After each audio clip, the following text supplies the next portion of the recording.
Run as fast as you can. Still moving quietly so not to wake her sister, Anna Mary stepped down the stairs through the kitchen door. Her foot caught the loose step as she faltered for a moment, righting herself, then dashed across the ground to the place where her mother lay. "Mama!" she cried desperately. "Mama!" "Shh!" Mama said, raising her head. "I'm all right." "But, Mama," Anna Mary asked, kneeling beside her, "what's wrong? What happened?" Her mother pulled herself into a sitting position. She winced in pain. "I'm all right, really. Don't worry. Aunt Rose's are with Henrik there. That's the important thing." She smiled a little, though her face was worn with pain, but she bit her lip, a smile fading. "We got there quite quickly. Even though it was still dark, it was difficult for the Roses, not knowing the path.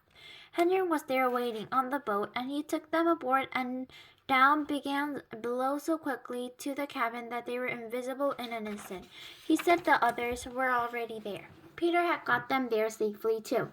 So I turned and hurried home. I was so anxious to get back to you and your girls. And to you girls. I should have been more careful." Talking softly, she brushed some grass and dirt from her hands. "Can you believe it? I was nearly here. Well, maybe just halfway when I tripped over a root and began sprawling."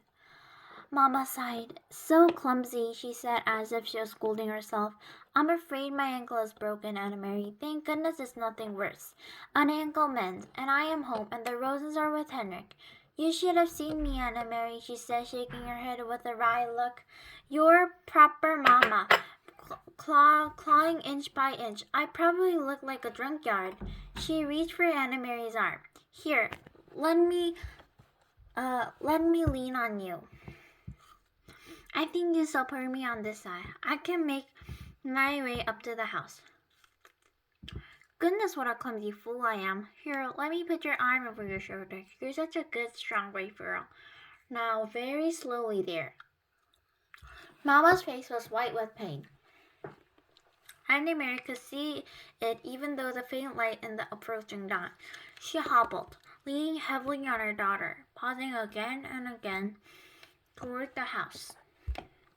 "When we get inside, I'll have a cup of tea, and we can call the doctor. I'll tell him that I fell on the stairs. You can help me wash away the grass and twigs. Here, Anna Mary, and rest for a moment."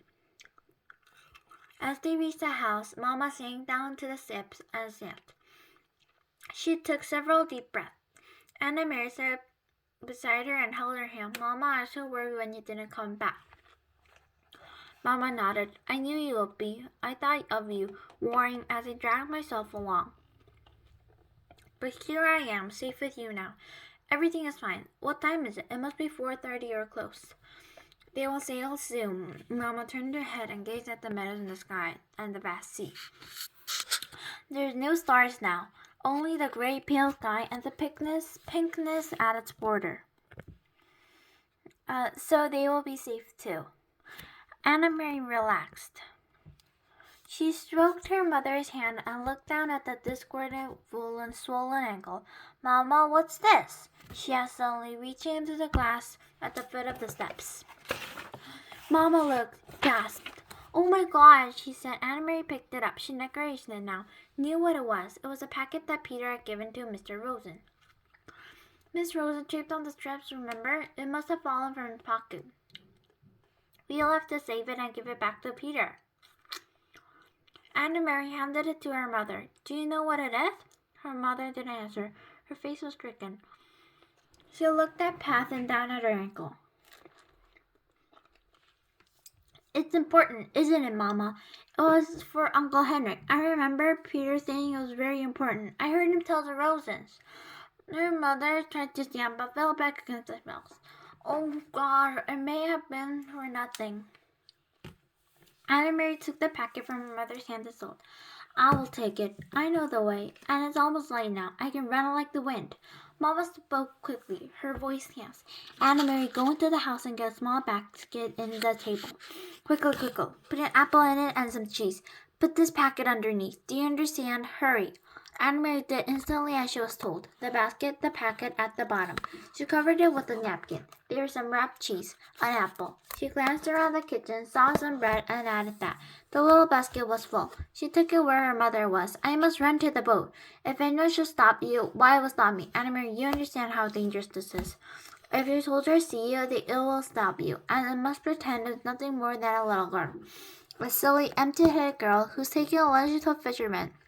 A foolish uncle who had forgot his bread and cheese. Mama, what is at the bottom? But her mother still didn't answer the question. Go, she said firmly. Go right now, and run, as fast as you can. Anna Mary kissed her mother quickly, grabbed the basket from her mother's lap, turned, and ran back through the path.